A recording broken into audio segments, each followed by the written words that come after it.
every now and then you come across a problem that you think, what on earth? And you struggle with it. But when you find the solution, you think, what on earth?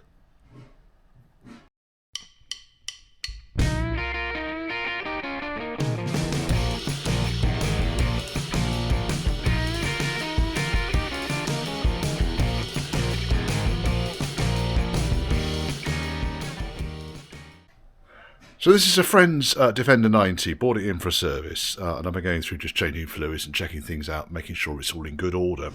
One of the issues, though, which I noticed when he was driving it into my workshop, was that the headlights, not all of them, the right side light, the left dip beam, were flashing on and off as he was driving in, and I think that's a bit odd. And then when I checked the lights, the right-hand side light and tail light weren't working.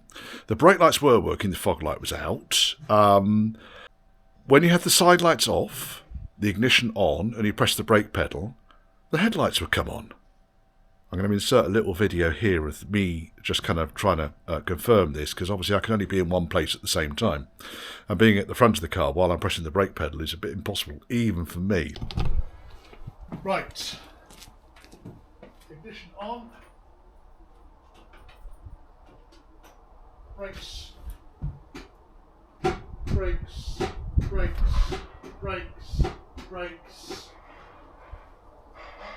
Side lights. Brakes. Brakes. Brakes. Dip light. Brakes. Hazard lights.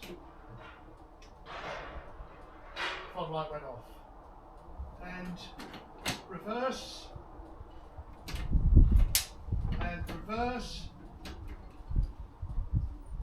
and hazard lights and ignition off, and lights off.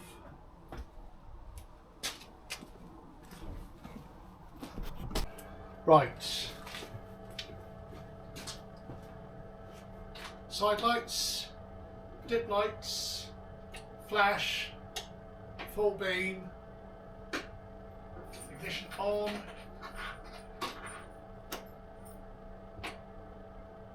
full beam, dip beam, flash, brakes, brakes, lights off, brakes, brakes, ignition off.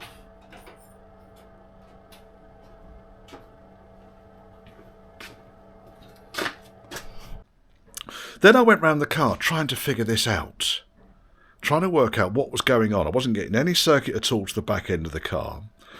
And what it turned out to be, and this is a really weird one, this one. Let me flip you round. Tail light on this side here wasn't working, but the brake light was working, but the tail light wasn't. Okay. That's the tail light that was in there. That's the bulb that was in there. When I put this bulb in on this side, I put the side lights on, it went straight to brake lights. And then the new bulb I put in that side also lit up, but only on brake lights. Okay. On side lights. When I pressed the brake, they didn't get any brighter. When I turned the lights off, the brake lights worked as they should do.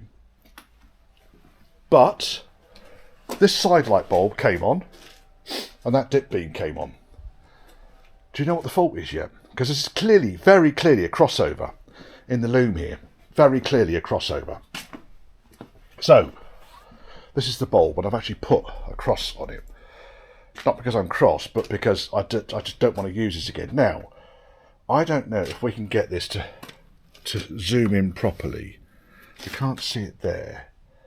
But if you look at the two filaments as I rotate this bulb around, if you look at the two filaments, let's go against a black background.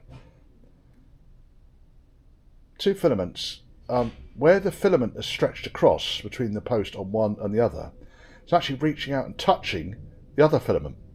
So there's a crossover inside the bulb.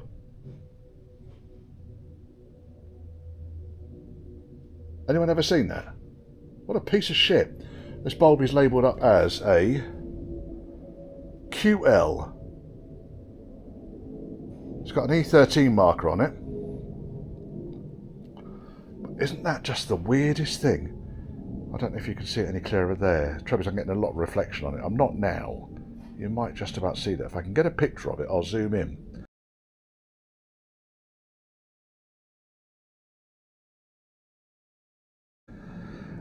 So by putting a pair of decent brake taillight bulbs in, I was then able to get the brake lights and the side lights to work on the left hand side. Right hand side, still no side lights.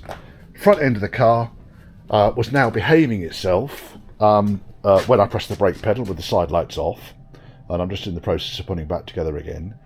The reason that the right hand side lights weren't working, it melted the fuse. So I've replaced the fuse and we're all now back in order again. But if you get weird issues like that, don't necessarily assume because the bulb works, it's good. So that's going to go in the Black Museum, that one. The Museum of Car Parts that I struggle with. It can actually sit up here with the other bits which amuse me, i.e. the 8mm metal rod instead of a fuse, and various other broken bits and bobs that I've got up here that have caused me problems. Interesting things like, well, there's the flexi hose there, clutch flexi hose off the Lincoln Green left-hand drive car. That's one of these dreadful kind of molecule liner things that I found on a fuel system. Another dreadful piece of shite, etc, etc, etc. So yeah, I thought I'd just do a little snippet on that, just to say, weird. Anyway, it's all working now. Just before the end credits, give me a thumbs up if you liked that. Give me a thumbs down if you didn't. Mind you, you've got all the way to the end of it, so you probably would have given me a thumbs down by now anyway. Comments down below. All of these things do help to promote the work that I do and promote to YouTube for your benefit. If you want to contact me, churchhouseclassics, it's all one word, @gmail.com.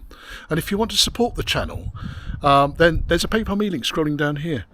Both my email and the PayPal me link are in the description below this video. And that's my car, still sitting here. I might have to change this feature once it gets back on the road. It'll embarrass me enough into getting this back on the road. Anyway, thank you very much for watching.